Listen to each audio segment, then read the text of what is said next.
Welcome to Big Brother NSFW. It was a crazy triple eviction, so what better way to celebrate afterwards and recap this episode than with Crazy James from BB9. James, how are you doing? I'm good, man. How are you guys? Pretty good. I would have liked some more unpredictable results, but a lot went down, so it's a good night. I think everyone on the feeds, and if you're like followed Jokers and all these things, it kind of this was like the thing no one wanted to happen, man. It's like when those votes came in for David, you're like, fuck yeah, maybe. And then no. And then it just is like, oh, they're not going to change the knot. I thought maybe there was going to be some backdoor action, but it was like, dude, this sucks, man. I can tell you when you go on my private browser on Pornhub, there is a lot of backdoor action. I assure you. Well, that's what we want when there's a triple eviction. We want Jonny Fairplay's Pornhub browser level of backdoor action. And I thought people would be taking risks, man. It's just like it. Who are they? Are they all splitting the money? Is that why everyone's so like kosher with all this shit? Thanks, Derek. Seem pretty amicable. I will say two quick thoughts about the triple eviction as a whole. Number one, we discussed last week. Zach brought up the fact that Big Brother Canada.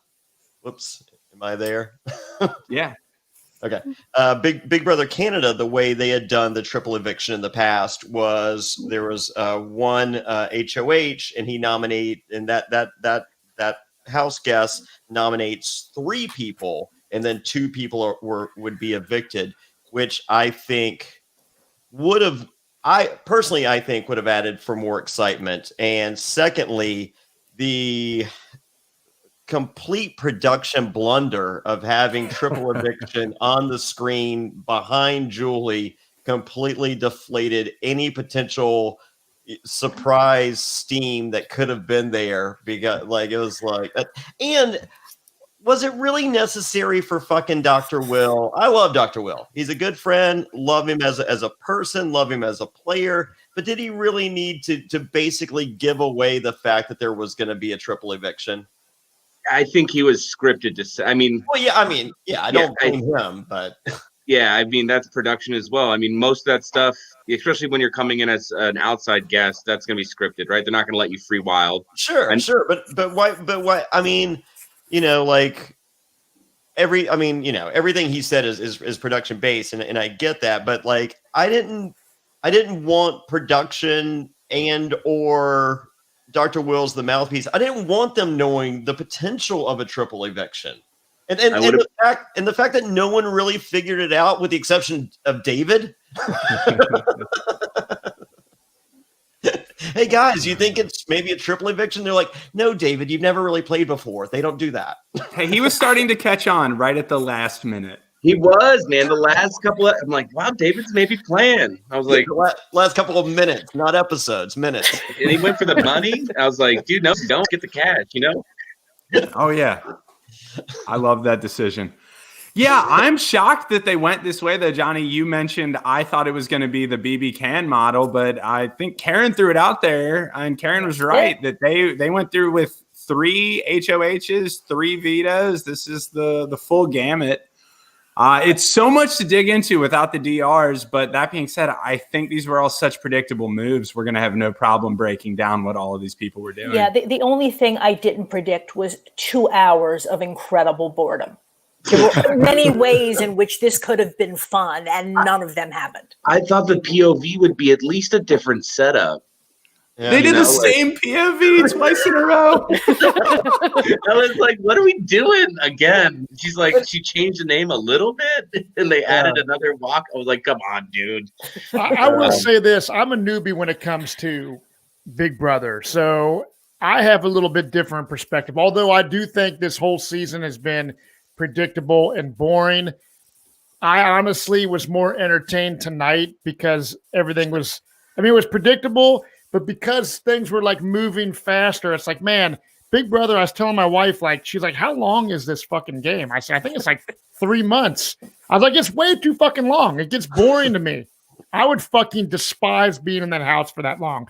So at least tonight, it reminded me when I did, obviously playing Survivor is a 39-day game, and you have time to strategize. When I did the Durham Warriors Survival Challenge charity event, it was basically like playing Survivor in a 3-day period where it was 7 challenges a day, and you had to immediately strategize, vote someone out immediately. So I liked the fact that they were showing at least a little bit of stress on their face and a little bit of worriedness or whatever you want to say.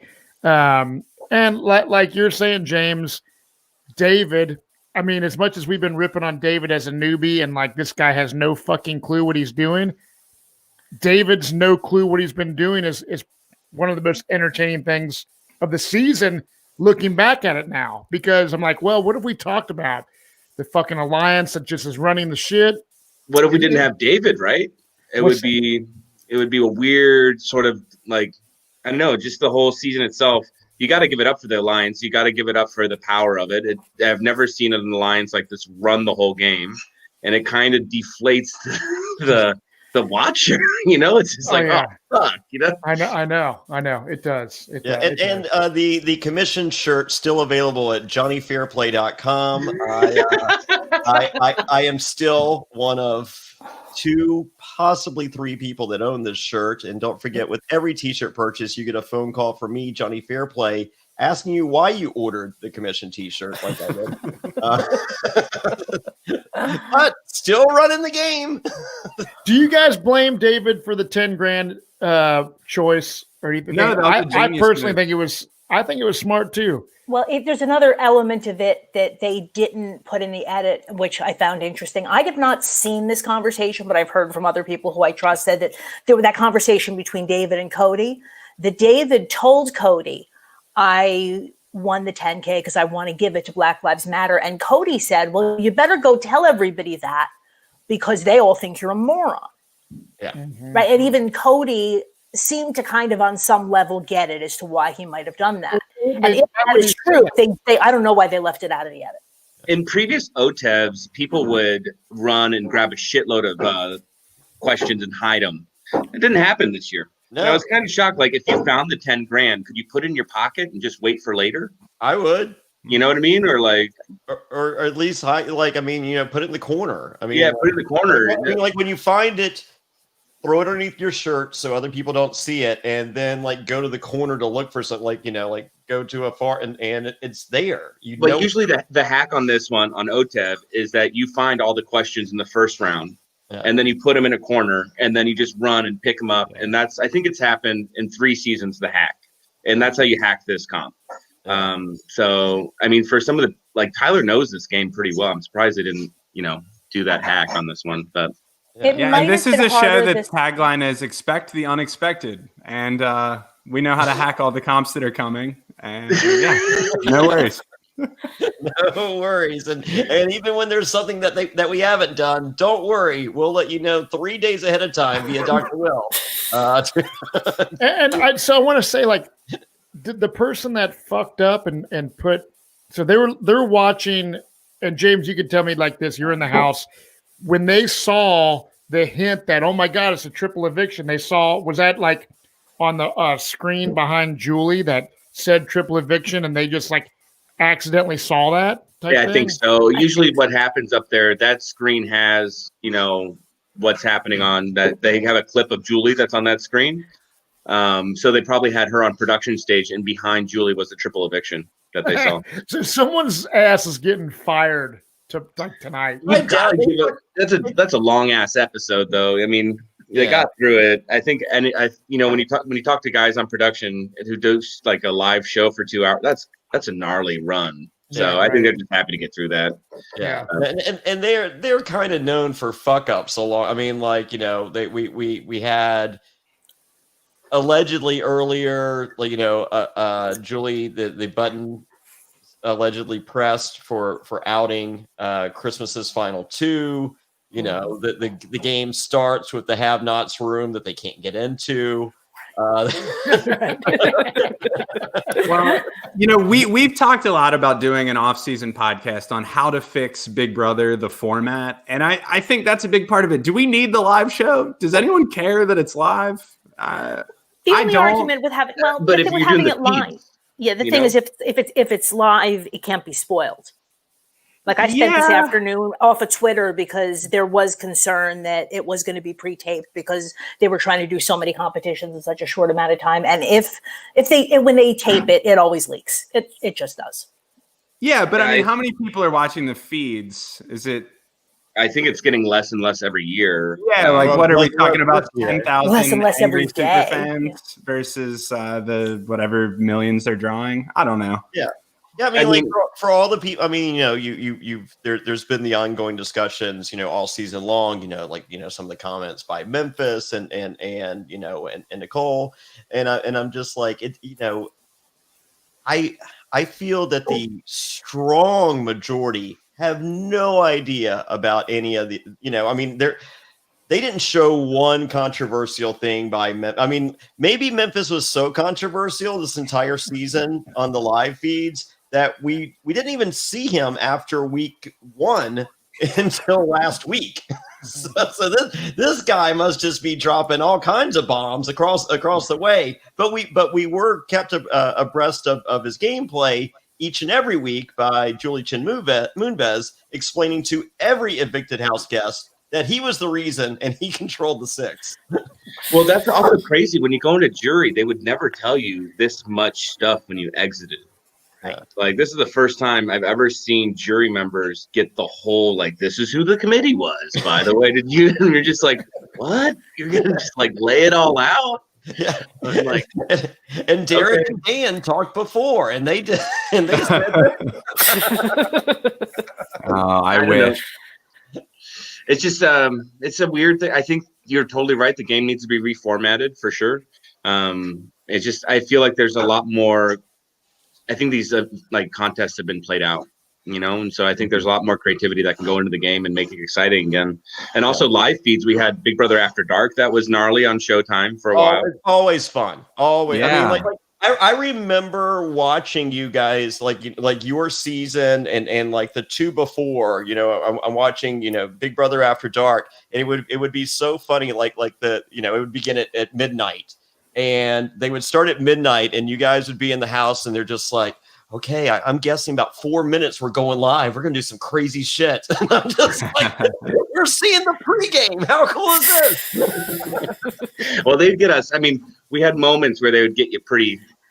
I mean, my season was so fucking weird. We had couples. There was hooking up all the time. Oh, yeah. It was that I think we were the first Big Brother in the U.S. to be showed in London. And if you watch the trailer for it in the U.K. on E4, it's like Americans having sex on TV. It's so gnarly. So I want to ask you guys something. So we're all saying this season's boring. This season's predictable. Danny, and I think someone else might have said, this is the most fun they've ever had playing Big Brother, right? So my question is, I know it's when I played Survivor, you feel differently. When I came home and told my wife how it went, the television show showed a different story than what my story was playing the game. So was that the way with you, James? Were you like, oh my God, our season was so fucking awesome when you played, and then when you watched it, you're like, eh? Or, I mean, do you think Danny's going to come, Danny's going to come back and watch this season and be like, oh, it really... Danny's already said in the house at least twice that the season sucks. She doesn't even have to watch it. She knows. But she said how she has a real bad edit, too. I mean, she also played a really different, she was a little bit brutal. She's going to come off as not a light character, right? Yeah. And I think that's always harder for people when they get out of the house, when the edit comes through, and you can kind of see what people think of you. Yeah. I will be honest. I didn't watch my season when I got out. I finally watched my season this year. It'll do that to you, brother. And it was interesting. I mean, I'm 12 years older now, I think. And I was 21 when I did. I'm 34 now. And I was just so young and so naive, and I should have said no. You were great television. I'm glad you didn't. Yeah, no, it was super fun. It's just when you get out, man, to be 21 and in Hollywood, it's not. It's like it was fucking crazy for 3 months, you know, and I just like pulled the eject button. The experience, I mean, here I am 12 years later talking to you about Big Brother, so it's super rad. You know, the fans have been great. And have you ever been asked to go back? Have you? Oh, dude, I did porn. I'm never going back. The Scarlet Letter, dude.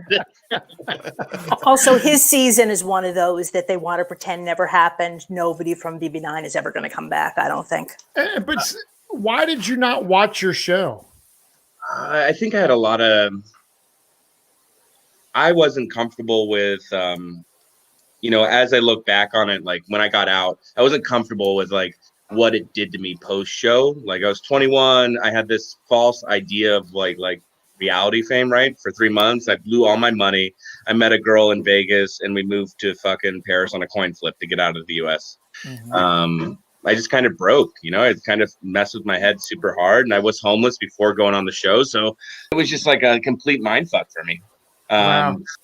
We went from being like homeless and like being a crust punk kid to going on TV and then getting out and having my ego inflated, you know? So I needed to not really, I just needed to stay away from it. And I feel like I'm older now. I have a wife, and she laughs when I do this stuff now. And Charlie, but she's obsessed with season. So this is her first season she's watched, and she loves it. So it's also, wow. I'm getting a different take, you know, because a lot of people, this is her first season. She's like, we watch it in bed, and she's like, well, who's getting evicted? What are they going to do? And I'm watching the feed, so I don't want to ruin it, right? I think the feeds can ruin it hard. Yeah, but she's in, so it's interesting seeing it from her take too. Nice. Well, let's get into the 3 evictions we have tonight. First up, Kevin goes home fairly predictably. What do you guys think about the decision to target Kevin here? I guess we know that David and Danny are going to follow suit afterwards, but Kevin was kind of the block star this season. What do we think about how he went out? How does this impact his legacy? Going the way he went out was fine. I mean, he was a strong player his first season. Yeah. And that guy did not show up for All Stars. All right. Fair enough. But again, I'm assuming in his first season, you know, it was a bunch of strangers coming into the house, and it was an even playing field. And he walked into a situation where, you know, we know that he was one of the last people added. He was not part of the pre-gaming, and he could never really get his feet under him because of all the, you know. Yeah. Well, I mean, I'm not dissing him. I'm just saying that, but he was whining episode 1. Oh, I know. And that never ceased. But on the other hand, wasn't he on the block episode 1? No, I hear you. I started calling him Eeyore the first week, and that never ceased to be, you know, I mean, it was hard to watch. And I'm not saying he played great, but he did come in with 2 strikes against him, I feel. Sure. But I mean, you know, I think he was cast because a lot of people wanted to see the Kevin that we saw before. And I don't feel that we got a glimpse of that Kevin. No, I think it kind of what James, you were just saying, really makes me think about what was going through Kevin's head, like what it was like for him the first time around, because he seemed to kind of just be himself the first time around. And then this time I sensed so much concern over how he was being perceived and how he was going to be seen on the outside of the house that it almost kind of just shut him down. We're in a different time for live. Like this game also has changed with the way social media is, cancel culture. Like, I think that all comes into play when you think about the game now and what you say. And I think a lot of people, when they went into the game in 2005, didn't give a fuck because there wasn't this whole, you know, society. I mean, the world was South Park and Jerry Springer. Yeah, 100%. Yeah, and 2020 is the 1000% opposite of South Park and Jerry Springer. You can't let it rip anymore, right? Like you just can't. You can't yell at people a certain way. You can't do certain things, and which is fine too. I get it. But in Big Brother, we want to see that, right? Like we want to see people fighting, and we want to see people like, I don't know. We don't want to see racism, but yeah, I mean, I want to say something about that because you're right. Like on Survivor, because that's the show that I love. I watch, and there's always conflict, yelling, and drama. There's really been the only fucking argument that I saw, like Kevin and Cody had like a little beef kind of thing, and there's been a couple things, but in the worst conversation ever before a nomination ceremony. Yeah, I just don't understand. Like, I've seen no major drama, no sexual debauchery, no people about to fucking break down and lose their mind. This is my first time, like your wife, James, like really watching a season from start to finish. And I've enjoyed it. Like, I'm like, okay, we're podcasting about this. I'm going to watch it. This is kind of like Survivor, but in a house. And I was giving it a chance. But, man, it's very subpar, in my opinion. And I don't know. I just was expecting more intensity from these players and strategic gameplay. I haven't seen a single backdoor. The intense ones left early, right?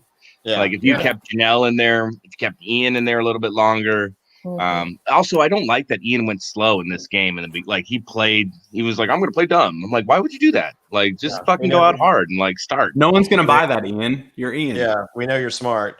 So, but they got rid of these players that would do what we would have like interesting game.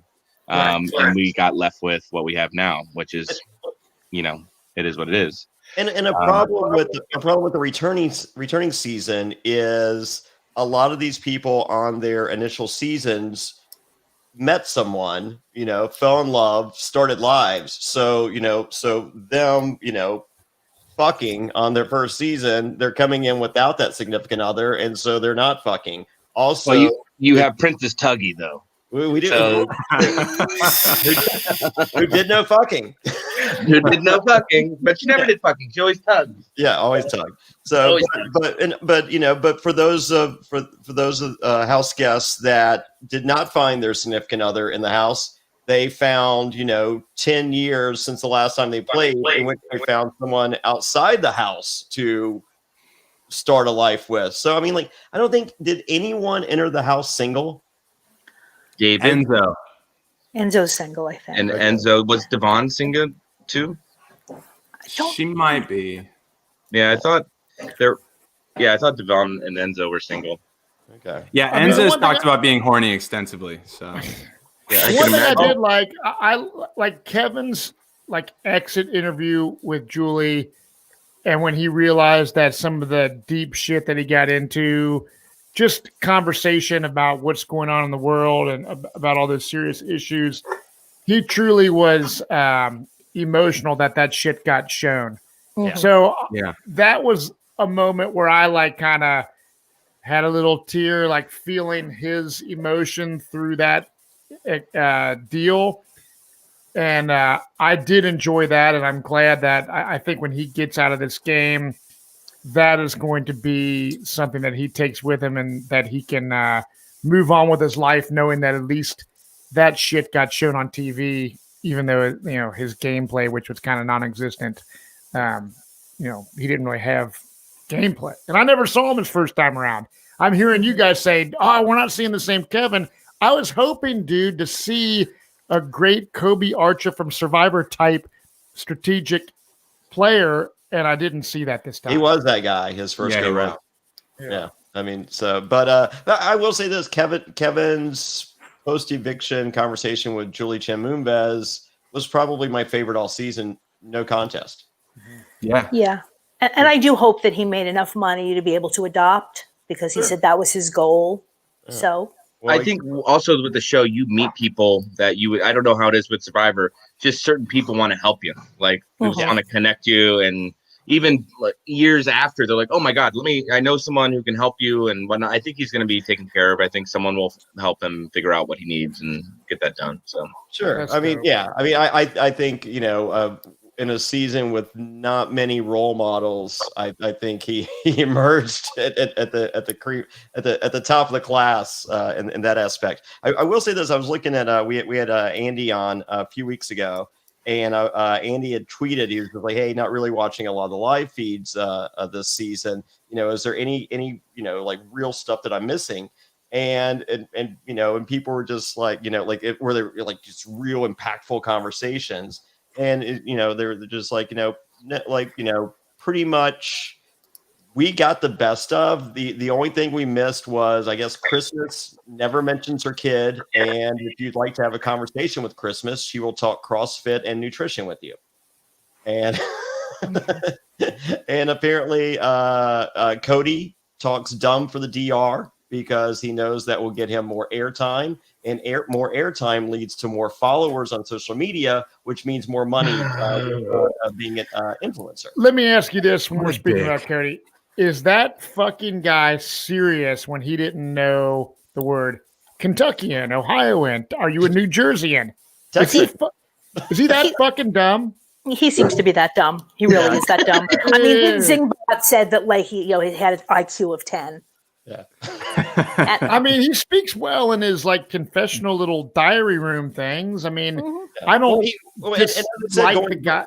Going back a few episodes, he was just like he could tell you like Tyler's entire like second half of his game run. I mean, like which POVs the guy like really knew the game, and you're just like, whoa, is he an idiot savant? Or Derek whipped him into shape. Derek took the kid at the back of the class who had his daddy's credit card and was willing to go to the mall and buy all the suits and shit, and he had a day. That's what happened right there. I mean, dude, I make fun of you, Zach, about history. Like, I don't know a lot of shit, but I know. I'm sorry that I read.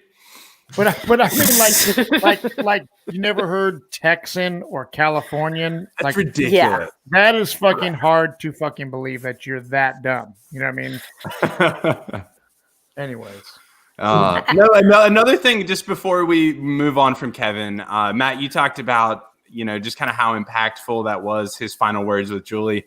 I also think it was really interesting to watch Kevin's reactions to some of his speeches. We've talked about this being a bitter jury potentially, and I think we're starting to see some hints from the jury members on who they're going to be bitter towards, particularly with Kevin. It was smiles and tears when he was getting talked to from Enzo and Danny, and he was rolling his eyes at Cody. Yeah. Cody was not someone.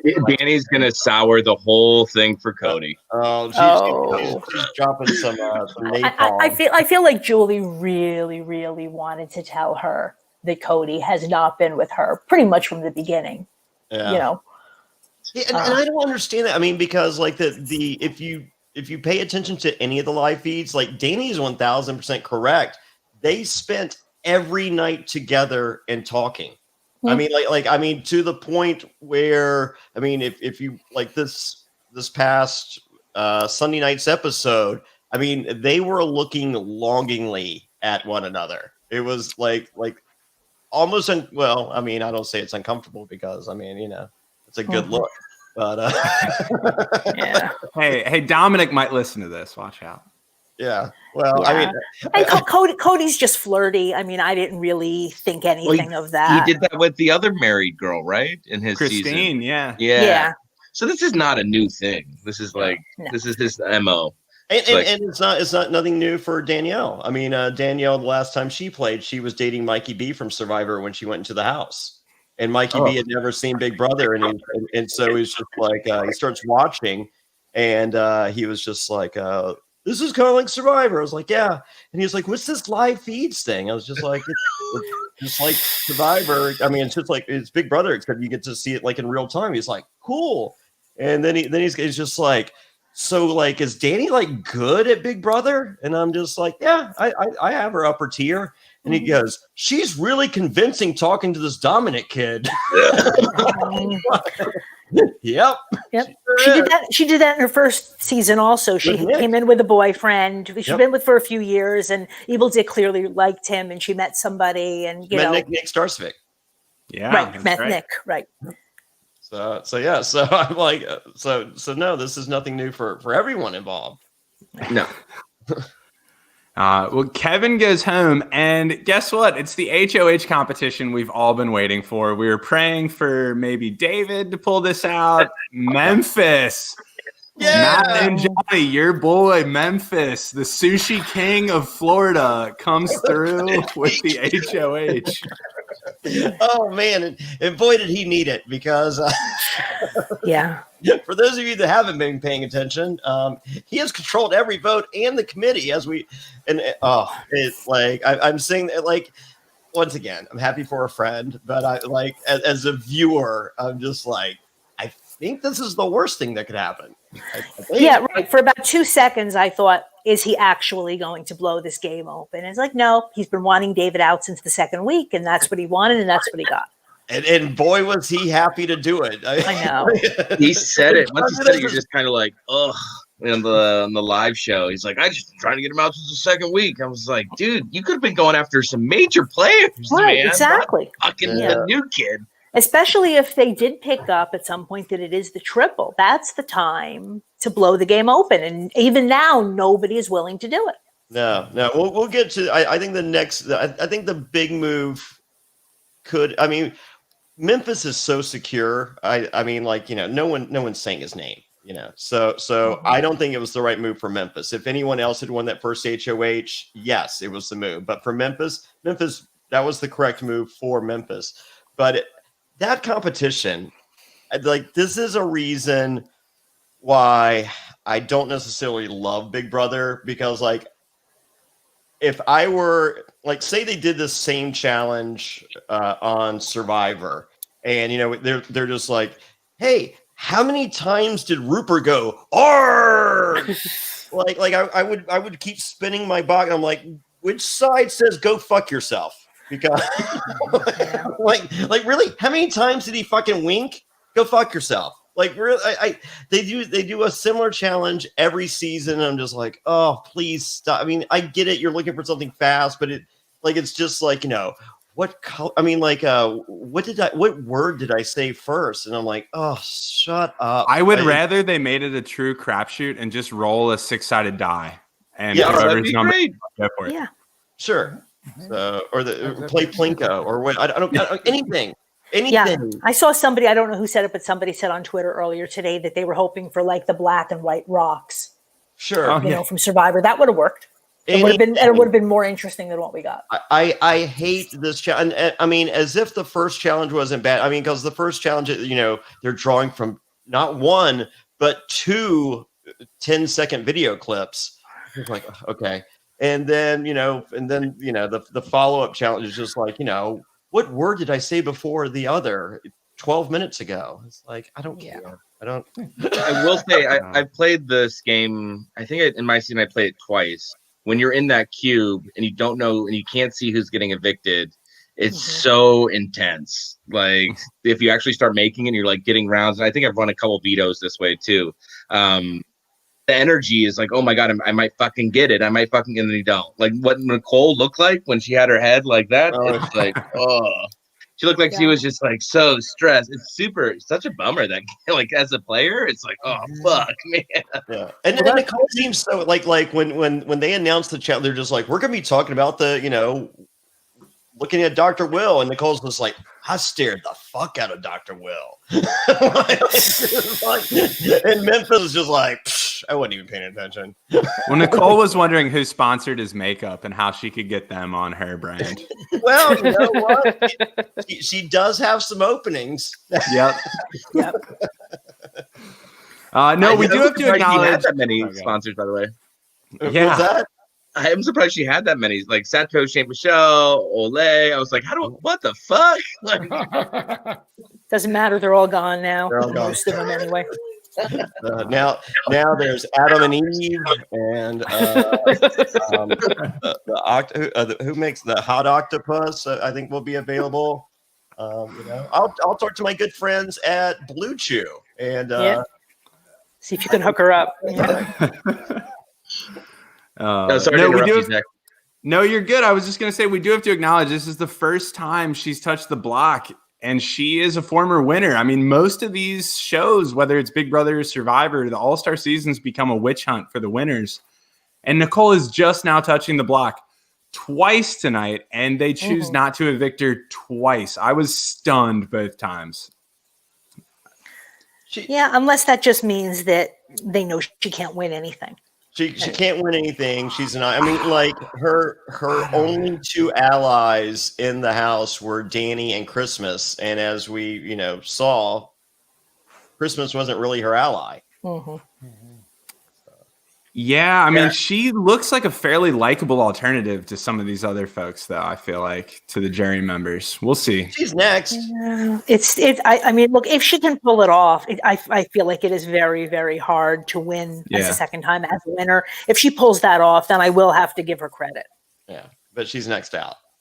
Oh, I'm not saying she's going to. If she does, I would really have to give her credit for getting away. And especially if she were able to win again without really winning any comps. Coming in as a winner, then maybe she really is good at this game.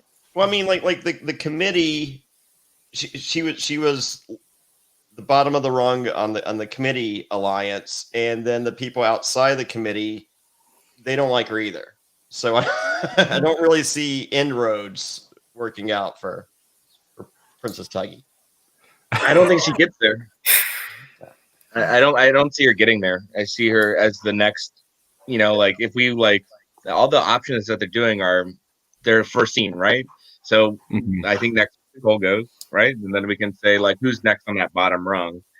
And it's either Enzo or Tyler, probably Tyler, right?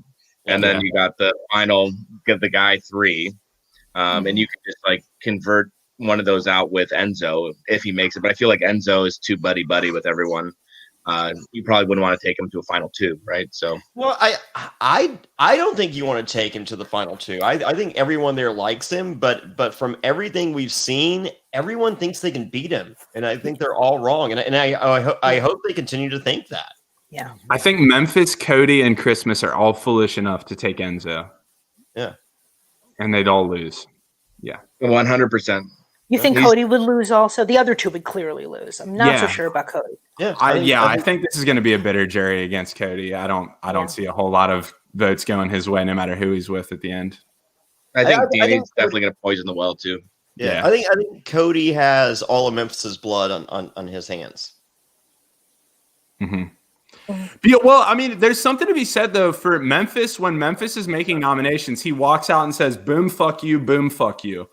When Cody does it, he has nice conversations. He makes you feel like you're buddy, and then he stabs you in the back. I'd rather be stabbed in the front every time. And Memphis might be a dick, but I appreciate that a lot more than I do Cody's bedside manner.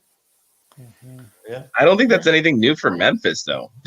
I feel like that's just who this dude is. Yeah. But it's just not what we want as viewers, right? I'm just I wish there was a little bit more out of tonight. But 100%. Yeah. Let's take a quick break to hear a word from our sponsors, and we'll come back and talk about the amazing Christmas veto win. Yes. This episode is brought to you by Magic Spoon. And let me tell you, I'm about to turn 30 years old. It's about that time I start cutting down on carbs, sugar, unhealthy food. I realized I basically can't eat anything anymore. That's where Magic Spoon comes in. Tell them about it, Johnny. Oh, man. 0 grams of sugar, 11 grams of protein. That's right, 11 grams of protein and only 3 net grams of carbs in each serving. What am I talking about? Magic Spoon, 4 delicious flavors previously: cocoa, fruity, frosted, and blueberry. What was my favorite? It was the frosted. But boom! What am I looking at right now? This is the greatest week of my life. I'm looking at brand new peanut butter Magic Spoon and honey nut. Oh man, tomorrow I'm having both. I am so excited.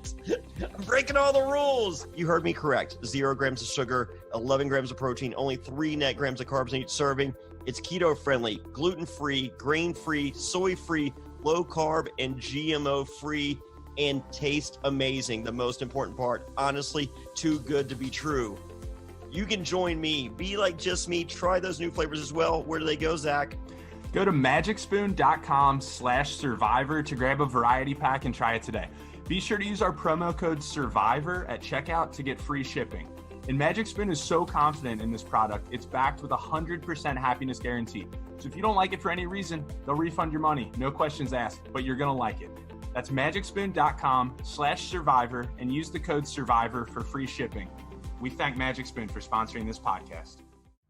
Any fool can climb a wall or crawl through sand, but as every fan knows, Survivor challenges are won or lost at the puzzle. The most successful players are puzzle masters, and you can be one too. Fairplay, Perplexers Puzzles creates handmade miniature replicas of many of Survivor's greatest and most challenging puzzles. Find out if you have what it takes by visiting the Perplexers Puzzle store on Etsy or simply visiting survivorpuzzle.com. Enter promo code FAIRPLAY, FAIRPLAY, at checkout for a 10% discount. And let me tell you, I'm hanging out on my patio on these beautiful summer nights. I have Zack Hacker coming over to my house, and we did the fire puzzle, the season 40 puzzle. I got the tree puzzle, and Zack was like, dude, these things are fucking awesome. So if you are a fan of Survivor, as Zack is, and I know he has a true, authentic Survivor puzzle that I have personally done, these Perplexers puzzles are the real deal. So go to survivorpuzzle.com right now, enter promo code FAIRPLAY at checkout for a 10% discount, and I promise you, you will not be disappointed. And we're back. And it's time, as I said, to congratulate Christmas for her first competition win in which she actually did anything at all. So that is fantastic. She was thrown a race while she was on crutches, and she won an HOH by watching Davon answer a question correctly. So the beast is here. What are you guys thinking as we're heading into the veto? I was wondering if, all right, so this is the first veto of the night, right? Of tonight, yeah.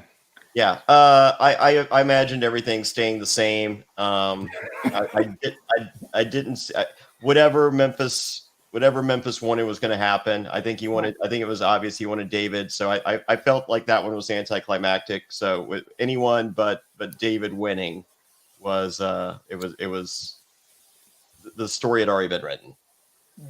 Yeah, I kind of wish the veto was used though.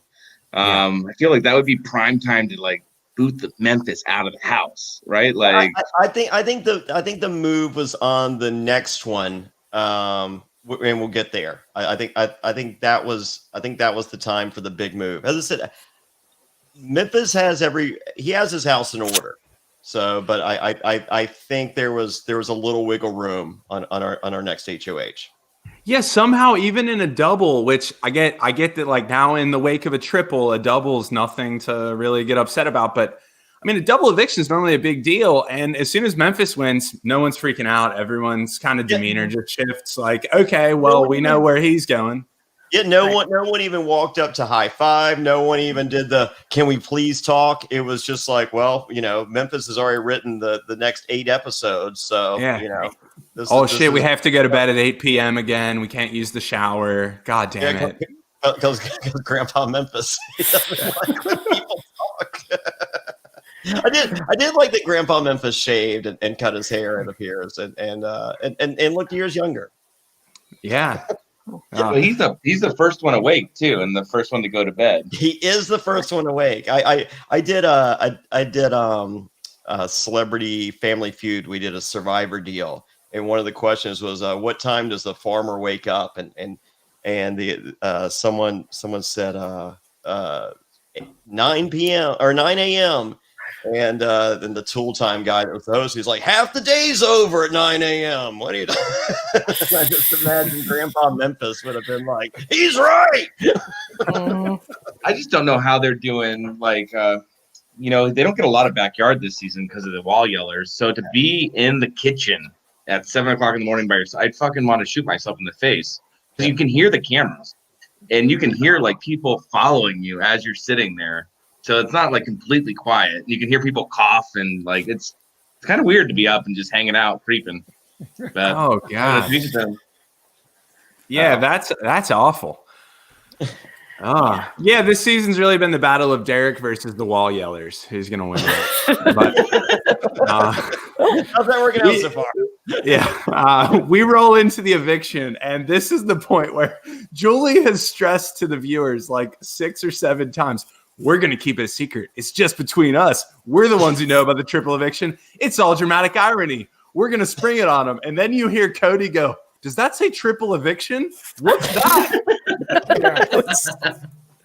This has got to be one of the funniest fuck-ups I've ever seen on live TV. That was the best moment in 2 hours of live TV. Yeah, and Julie Chin's no-selling it. Like, maybe they didn't say triple eviction. Maybe they were talking triple play, just thinking about what's potentially happening in the Major League Baseball playoff games. Yeah. Well, Matt and I live in Cincinnati, and we'd rather not talk about the playoffs right now.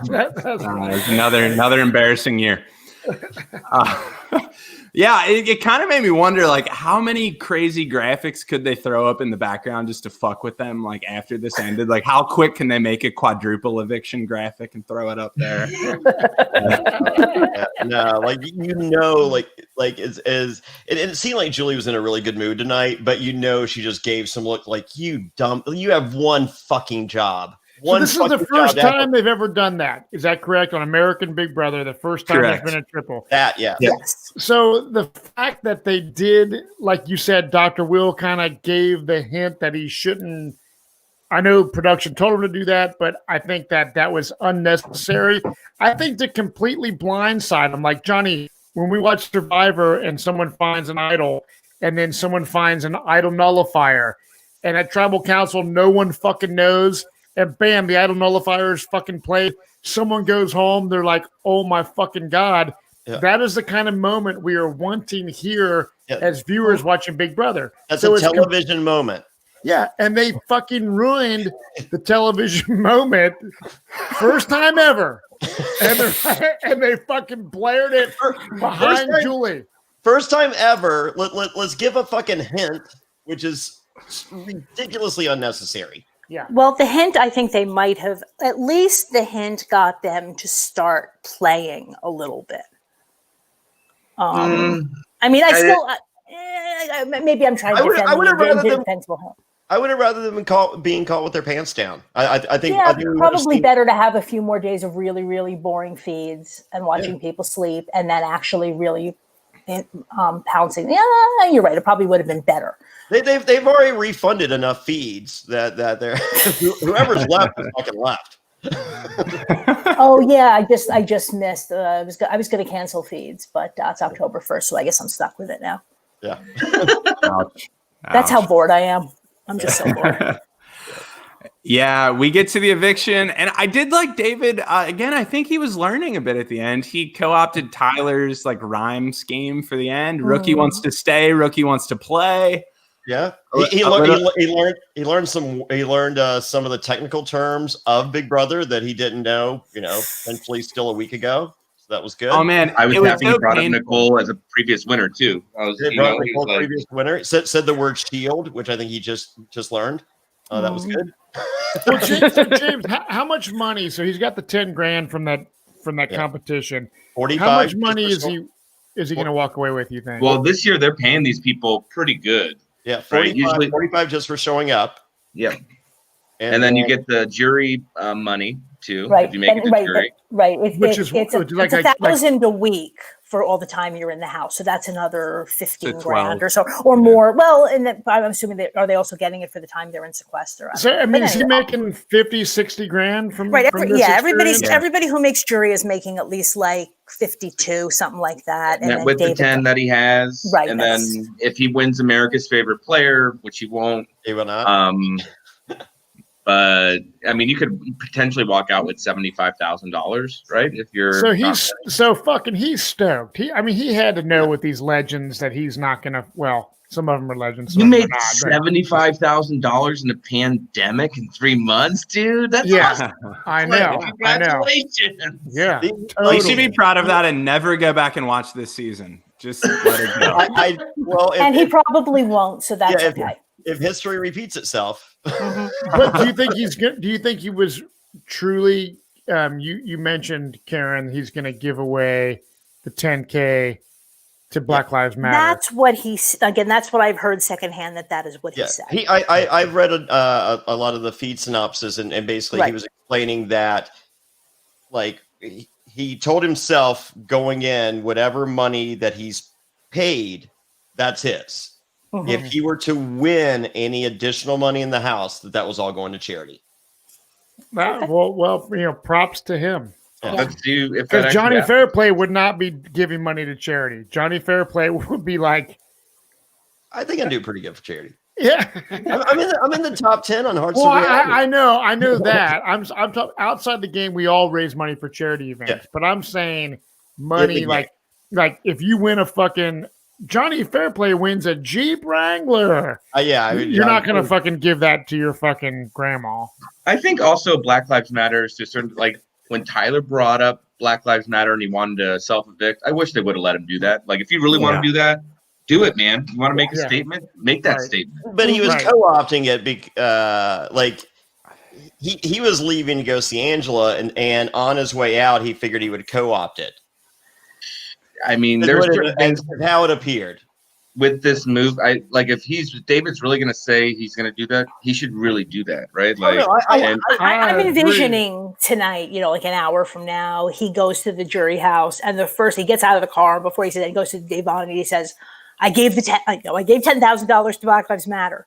Yeah. In the hope because I'm assuming that they're going to have words when he makes it to the jury house. So this might be. She called him an Uncle Tom. Yes. Which did not make the show. Oh yeah, none of that made the show. And she did apologize, and she does know that her read on him was wrong. Yeah. Mm-hmm. David strikes me as a pretty honest guy. I mean, maybe to a fault. I don't think he was making up the charity thing. Oh yeah, no. If he said it, then I'm assuming he's going to do it. Yeah. Well, we've seen him try to lie. I don't think. Yeah, he's not good at it. No, that was genuine. Trust me. Well, wait till they see the tax bill they're going to get too when this comes. They just cut you a check. They don't take any taxes out. So you might rethink that fucking charity thing. $8,000 to charity max. Well, no, the $10,000. I mean, that's a write-off. To BLM, is there like a Black Lives Matter? That's why I said 8 instead of 6. Yeah. Yeah. So, Danny made a comment like I know we're skipping ahead, but when she was doing her exit deal, she said something about Tyler like so many people would like to play Big Brother. This motherfucker was going to quit. That really irks me as a viewer and someone who's played Survivor, who I wanted to be there so bad when someone quits a show that so many fucking people would die to be on. It's like, dude, Danny's a mom. These other people have kids. He's a fucking jewelry co-owner guy. If you can't be with that your girlfriend, like, don't fucking sign up for the show. Like, to me, that's a pussy move. And I agree with you, James. Like, once he said that, just let him go. There are other people in the game who do want to play. Well, he would have made a statement, right? That would have been like more statement than Devon's speech. If he would have said, like, listen, you white people always get the upper hand. I'm gonna just self-evict and be done with it. Did you kill that? For those that are watching it, did you kill that deer? Did I kill that? No, I collect taxidermy, so I have a lot of taxidermy. You do? So you don't hunt, you just collect taxidermy? Yeah, I go to dead people's estate sales and I buy taxidermy, and then I sell it to bars in Brooklyn. Dude, that's fucking how did you get into that? I bought a dead lion or a taxidermy lion off a dead guy at an estate sale on 81st Street 11 years ago. And then I started collecting taxidermy. Do you have any bear? Do you have any black bear? I don't. Right now, I got a whole bunch of deer skulls that are beetle eaten, so you can see the. Hold on, dude. I've been to too many bars in Williamsburg that have like dead animals in them that now I'm just imagining James sold them all. This is gold. Okay, sir. So what I would like everyone to do Yeah, is sweet. get a piece of notebook paper and draw a pentagram right now, everybody. Oh man. So James is showing us some really sweet skills on the YouTube feed. If you're not watching this live, you can go to youtube.com/Survivor NSFW and check that out. So I want to tell people, so you kids, if you're listening, which you probably are not, Well, Matt just said he's not? the devil, so you're good. but you can become anything you want in life. You can become a taxidermy collector. Yeah. So, Yeah, and own a distillery and be on Big Brother. yeah. And be homeless. You can do whatever you want. So, Sweet. but yeah, man, that's what I do. The bars out here, unfortunately, it's sad what's happening right now. And that's another thing I don't know what you guys think. These guys are going to come out to one hell of a different planet than 3 months ago, right? Like pre-election, right on the heat of it. I think the world might be in utter uproar. And then half of the restaurants in America might be closed, right? So it's a pretty sad time. That's another thing we've been kind of tracking, like how to share information responsibly with people inside the house, and like what do they actually need to know as it's happening. I think the only wild time they've done it was 9/11, right? Right, exactly. And during issues of like personal crisis. And then they did inform like the OTT folks when the election went down in 2016. Yeah. So just a few occasions, but yeah, it's fascinating because there's a lot of turmoil going on right now. It's crazy to think that they're going to come out in 3 months. You know, where we were 3 months ago is far different than where we are right now. Just with being in New York with COVID and the pandemic and, you know, what is about to happen with the election, and debates have been super horrible. But I don't know, I kind of feel for them too, because you're going to be in that reality TV. Johnny, you can admit, like, when you finish all this stuff, you're fucking like, you're just like in a whirlwind of, you know, that month. And then you have an election, and then you have, you know, social movements that are happening, that it's just like, yeah. I hid my stepfather at the time. He had a lake house that he bought from the guy that invented the pop top on the soda can. So I basically spent like 2 months there after my Survivor, just hiding, just like, I mean, like this house had like 9 refrigerators, and I mean, like, and they none of them were in the same room. I mean, it was ridiculous. So like, I had left the world, I came back, and I just wanted to slowly reintegrate and have some semblance of sanity back in my head before I made that move. Yeah, it's just gonna be a weird go for them.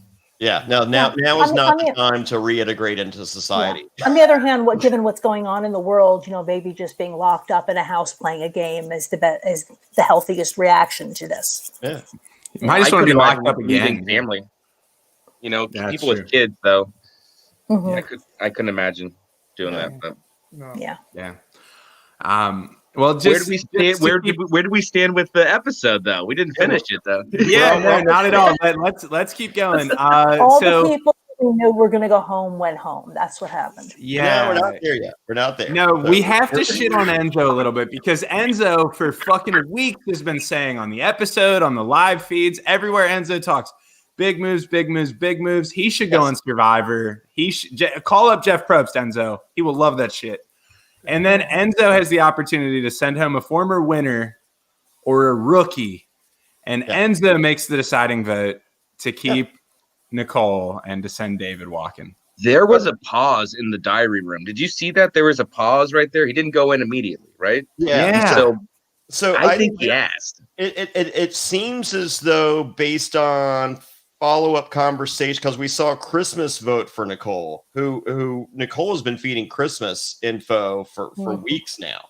Yeah. And from what it appeared, Memphis told at least Christmas and Tyler to vote out Nicole, because they both, like, the post eviction crosstalk between people, like you see Tyler apologize, just like, I misheard Memphis, I'm sorry. So once again, just letting us all know at home, just like Julie Chen Moonves has told us week after week without seeing it, Memphis is calling all the shots. But I think the move was actually Nicole at that and someone did, not everyone heard Memphis.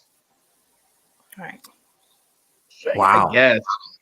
Well, I'm assuming that Cody is not ready to let Nicole go yet. Well, I don't know. So Well, the wall yeller says there's a final two. So yeah.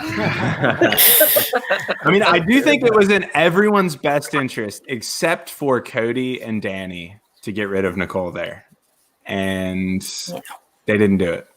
Yeah. So David goes, and then so we have the next HOH, and it's like, okay, here's where we can shake, Danny will make a move. Nicole perhaps will make a move. Enzo, we hear big moves. We hear big moves. We hear big moves. No, Tyler. Doing the same puzzle that Tyler almost had before, but saw the error of his ways by, watching Christmas. And so we have Tyler winning. Or no, I'm sorry. They had to do the spin thing. Sorry, it was what Julie Chen said. Was the same goddamn comps back to back for whatever.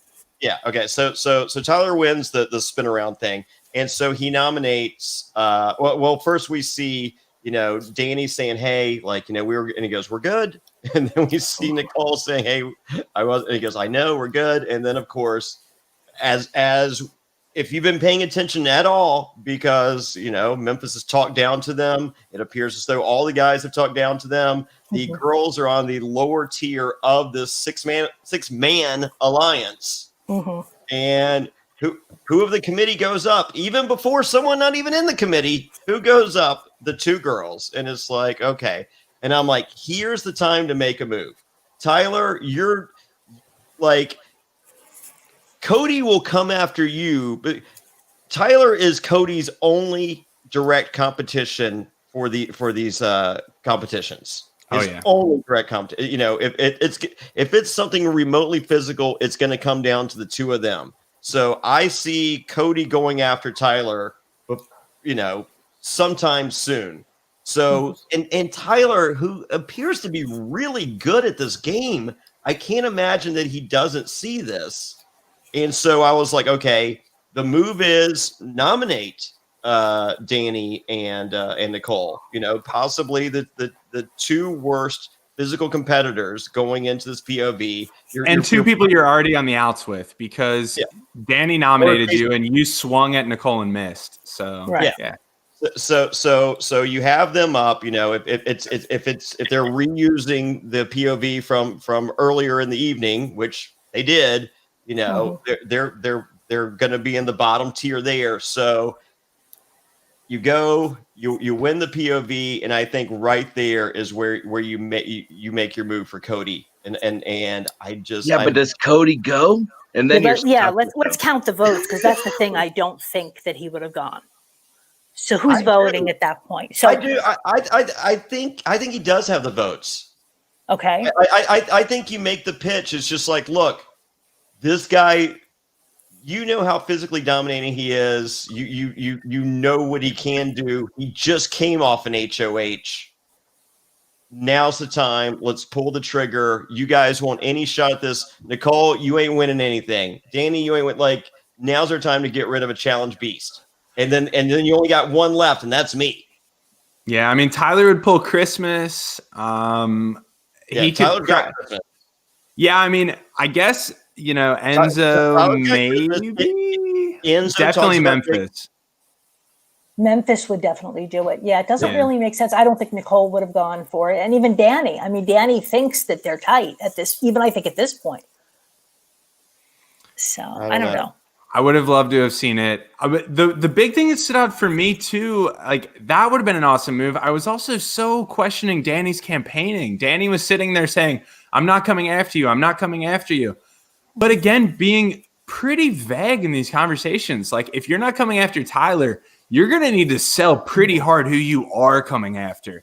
Well, I don't know if it was because like I was a triple eviction and I'm thinking of BB Can, but like I was thinking of Godfrey Manguiza, the Lady Pleasa, and like he was about to walk out the door and came out and said, "No, I'm coming after Zack right now," and they saved him because he put it on the line and said, "That's my target," in front of the whole house, and it saved him. And I think we've got a lot of people beating around the bush still. A little directness helps. Yeah, but I think with Danny's real target would have been either Tyler or Christmas. And, I don't think she would be able to really credibly argue that she would be targeting anybody else. Well, she had too many things out in the field. She planted too many seeds. Have been I mean, if you were watching the feeds, man, she was just, that was intense gameplay from Danny. You got to give it to her. She thought she was being very subtle, and she was not being the least bit subtle. She was coming out so hard. I was like, Jesus Christ, Danny. I like the opposite of subtle. Yeah. So I would like to think that Danny did have a private conversation with Tyler and made the hardcore pitch there. And she was just like, look, I'm not going to say this out there because I want, like, here's who we're going after. I need their votes to stay for me to go along with you to go after them. If I were Tyler, I mean, I don't. She could have said anything. I mean, she could have levitated in front of him, and I still wouldn't have believed her. Yeah, well, she was. Maybe she did, and he didn't. I'm just saying. Right. I would like to think. She should have tried, but I'd like to think that she did make the private pitch that we didn't see. Mm-hmm. Like, I don't think you make that pitch in front of everyone because like you need everyone else. You need everyone's vote to stay. Mm-hmm. So you make the pitch to Tyler, and Tyler's like, okay, I'm with it. Yeah, that's what I think when she was making a really direct pitch at the end, right before the vote. I mean, nothing's going to come of that. It was a bold move. I like to see people going out, guns firing, but that's not going to change anyone's minds. Yeah. Right. Well, she did pour gasoline on her way out of the house. I did not like it. That was not I was like, there was a better way to do that for her. I don't know. That wasn't. Yeah. If she would have maybe spoke a little, like you could do certain things to convince people a little bit, maybe give yourself a shot. But when you like just go down like fucking guns blazing like that, there's no way they're voting for you. So yeah, I felt like she was really hands off with her campaigning when she was nominated, and then once it was like go time, it was too hard, too fast. Like she had a pressure issue all season of when to push too hard and when to hold back a little bit. It's me every night at 1 a.m., Zach. Time for another word from Blue Chew. Use promo code Survivor. Oh, man. Well, again, Danny goes. What do you think about her legacy? Danny's like of all these people, Danny is a legend of the game. She's iconic. Yeah. Has she hurt her legacy? Has she helped her legacy? What did we look back on from this? I think she hurt it. Well, yeah, the autism thing on this season is going to be, pretty flagrant. Yeah. I think she went in as a fan favorite, and she did not leave a fan favorite. However, as far as her legacy as of being a legend of the game, I don't think that changed at all. She probably just maintained. I mean, she showed that she's still a great player. So, I mean, there was fear from the other house guests of her in the game. And, I mean, almost Janelle-like. Yeah, I know. I just feel like her misread of Cody for 2 solid months. Like I said, I mean, I still love her, still a huge fan, but in my mind, her reputation does take a hit. I mean, this is not Dan, this is not Derek, this is Cody Calafiore. Yeah, I mean, they spent every night just the two of them talking. I mean, like, why? I would not spend every single night talking to someone that wasn't my. We've heard the term, all season long, my ride or die. Mm-hmm. So, I mean, I don't fault her for that. Well, but that was the thing. He's never been her ride or die. It's not a situation where at some point he turned on her. They have been thinking that they're a tight 3, and they have never been a tight 3. She thought they were a tight 2. Mm-hmm. As I said, it was the two of them almost every night talking all night. Right. I just don't understand how you can. I mean, like, I mean, you saw her. I mean, she felt betrayed, and I think she had every right to feel betrayed. Mm-hmm. But even then, she probably thinks that, he just flipped on her when she finds out again that he was never with her. Yeah, it's kind of shitty. So, also, like, James, on Survivor, we wear these things called buffs, the little headband things. Yeah. And Enzo was wearing one tonight, which actually showcased his flesh-colored yarmulke that he has on.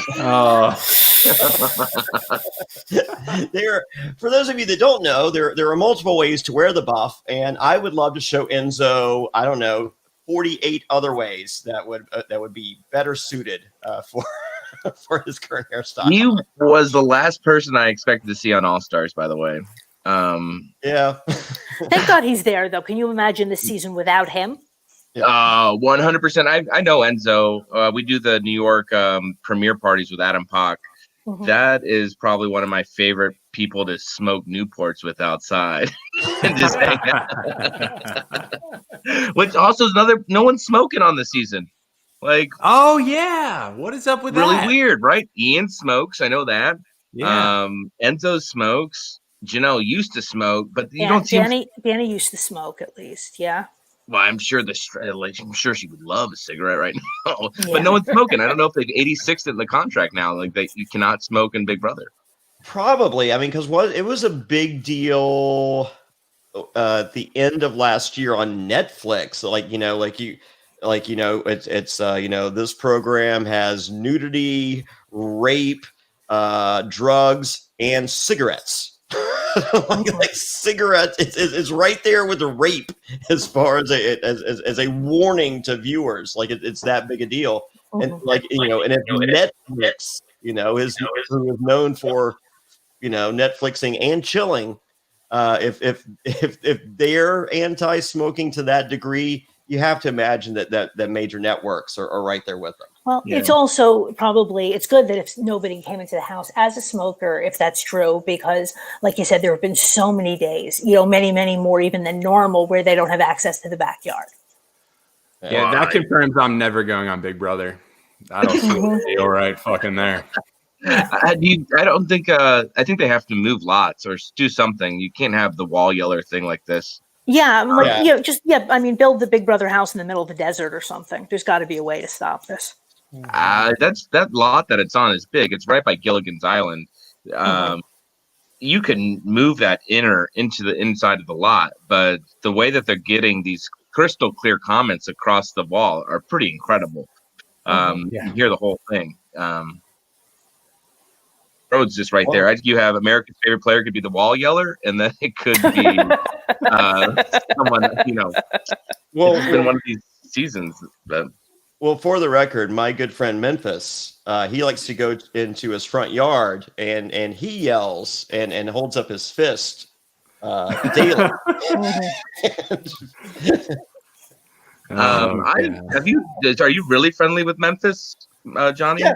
Yeah. I mean, like the deal. I mean, like I was in LA for 8 years, and like whenever you get off a show, everybody would hang out, and so like I remember watching Memphis' season. It said mixologist, at the bottom of the screen. I'm just like, what the fuck is a mixologist? Like, that like this is the first time I'd ever seen that word, much like Texan or Californian. So I'm obviously perplexed. And so, Memphis gets out like a week or two later, it's just like, hey, a bunch of us are going to, I think it was like Aria or whatever, it was like the hot club at the time. And Memphis is just like, fair play. I got you covered, whatever you need. I'm just like, ooh, you're going to make my drink. You're a mixologist. He goes, I run this place. I'm just like, oh, well, that's not. And he goes, yeah, I'm not going to tell people I fucking, you undersell your worth, going. And I'm like, oh man, smart guy. So we hung out a few times back then. Super nice guy. And then this past summer, Matt and I are at Hearts of Reality and a group of survivors in Memphis. We go out to one sushi place and Memphis is just like, he goes, goes, I feel bad. He goes, Florida's, my place. And he goes, this is, shit sushi. Let me take you guys to a better place, get the limousine. We go to a better, and we went from, $100 sushi to $400 sushi. And Matt, who wasn't even going to watch the season, I'm just like, hey, I was like, remember that guy in Memphis that we hung out? He's like, yeah, the guy was cool as shit. I'm like, right? I was like, he's on the season. He goes, well, fuck it, I'll watch it. He was like, that was the class dude. And then, 45 minutes in, Matt's like, when did he become an asshole? Matt got the ultimate bait and switch. Yeah, I'm thinking as soon as he entered the bubble. But he was the last one to find out, supposedly. I think he found out a week or 2 weeks before. Like, he was really under the radar, the last one that came in on casting or however that went. So sure. So as I said, in real life, he's a nice guy. Does he have multiple comments that I'm sure he wishes he could take back from the live feeds? Absolutely. And and I'm sure that's a conversation that that he'll. I would imagine he'll be addressing publicly, after this, and and potentially doing a lot of internalizing, moving forward. Yeah, I mean, I know him from 12 years ago, right? So I think all of us were way different. Yeah, and I remember getting kicked out of his club. He was like, "Too drunk, man." I'm like, "I'm sorry." I remember coming to in the bushes in front of some nightclub that he ran in Hollywood. I was like, "Oh, this is horrible." Well, see, that's one of the few places that I didn't get kicked out of, and that's why we became fast friends. Like I went out one night. It was like me and Dr. Will's partner, with the tattoo removal, Chris Knight, Peter Brady, and so he was with Adrian Curry from America's Next Top Model, and I was with my ex-wife who was from America's Next Top Model. And there was this new club Element, and we're just like, they're like, hey, you want to? I'm just like, I heard all about it. Let's go. I'm down. Let's check it out. Like, this is the hot spot. Anyway, so we were filming something that day, and then so we go that night. We get there. They're like, Fairplay. I'm like, what's that? They're like, what are you doing here? I'm just like, heard this is the hot spot. Had to check it out. They're like, dude, you're 86th for life. Yeah. And I'm just like for what? I'm like, I've never been here. They're like, yeah, you have. You were here last week. I was like, really? They're like, oh yeah. Those strange times, man. Yeah. So you know how it is. So yeah, I got kind Memphis that looked the other way on my yeah, I did not get kind Memphis. He was like, but yeah, man. I had warned him out. I apologize. It's my fault, James. No, you're good, man. I love talking to you guys. My wife is gonna kill me.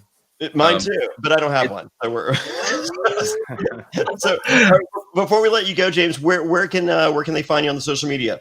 It's at Misguided James, and my liquor company is called Misguided Spirits. We're direct to consumer nationwide. We're live in California, New Jersey, New York, and Florida. You can buy it in liquor stores. So awesome. Yeah. Everybody check them out. And if you need a new sponsor, let me know. Always. We will definitely be chatting. So, guys, for those of you that missed Monday night's episode, it was exactly the 3-year anniversary of the Survivor NSFW podcast. How insane is that? And as we say each and every week, a good way to support the podcast is to subscribe and give us 5 stars and all that stuff on YouTube or on Apple Podcasts, wherever you podcast. But the best way to support the podcast, of course, is to become a patron and go to adfreeNSFW.com. I just lowered the prices on almost every single tier that we have. And so get yourself autographed posters for me and Matt and all that for pretty much the same prices as just for all the audio content and everything else. Whenever you become a patron at any tier, you become a member of our secret Survivor NSFW Patreon Facebook group. And we're doing a giveaway at tomorrow night. I'm giving away a signed copy of a TV guide with me on the cover. This is a collector's item, folks, and I will sign it and personalize it to you. So when you become a patron, you're added to the secret group. You pick a number between 1 and 188. How easy is that?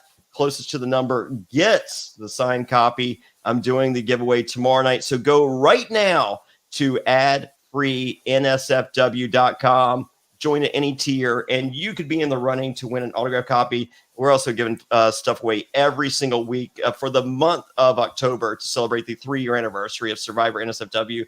So please go to adfreeNSFW.com. Wow. Karen, Matt, Zach, I felt like we just did a triple eviction of a podcast. So we did. We ran it. James, thank you so much for being here, man. It was so cool. It's so nice meeting you guys. And then, I'll send you guys some booze. So send me your addresses. I'll send you some new booze we got. So fuck yeah. Thank you, man. Thank you. All right, guys. Thank you. Have a good one. Good night. And everybody. 2020 has been the year of things happening that are completely out of your control. But there is one thing that you can control, and that's shaving your bush. Our sponsors at Manscaped are here to remind you to do so. Well, see, my big thing with shaving my balls is, people are like, Jonny Fairplay, how do you get laid? How do you get some action down there? And we're talking, there's 3 major things that can happen to down there. I don't know how to make that happen for you, but I do know what will help make that happen, and that's shaving your balls and cleaning up your butthole. And what'll help is the Manscaped Lawnmower 3.0. It's a premium electric trimmer that's designed to give you a confident boost through body image. Their ceramic blade and skin-safe technology are designed to reduce nicks or tugs on your fellas down there. The Lawnmower 3.0 is also waterproof, and it comes with an LED light so you can manscape in the shower, in the dark, in a dark shower if you want, whatever floats your boat. They also just released their Shears 2.0 nail kit, which is a perfect add-on to the Lawnmower 3.0 trimmer. Johnny, can you tell us about Shears 2.0? Man, it is a luxury 4-piece nail kit. Just used it earlier today. And shaved my balls earlier today. Quite the day for me. I might take a nap now. It features tempered stainless steel tools, and it includes tipped tweezers, rounded point scissors, fingernail clippers, and a medium grit nail file. Now, real quick on these fingernail clippers, they might be the most cutting edge, amazing nail clippers I've ever used in my entire life. The Shears 2.0 nail kit also allows you to pluck your eyebrows and trim your nails in style. On their website, you'll also find the Crop Preserver, and that's an anti-chafing ball deodorant and moisturizer. This will help tame that summer swamp ass with natural hydrators and antioxidants. You'll also find a Crop Reviver. That's a testy toner that's like having cologne that's designed for your balls. We won't judge you if we catch you sniffing yourself. Go to manscaped.com and check out some of these life-changing products. If I could sniff myself like that, I wouldn't be shaving my balls. I wouldn't need to. Take a rib out. There you have it. Get the Manscaped Rib Remover Kit. It's go to manscaped.com and check out these life-changing products. In fact, listeners of the show will get 20% off and free shipping with promo code SURVIVOR at manscaped.com. That's 20% off with free shipping at manscaped.com and use promo code SURVIVOR. It's time to grab 2020 by the horns by shaving that front trunk.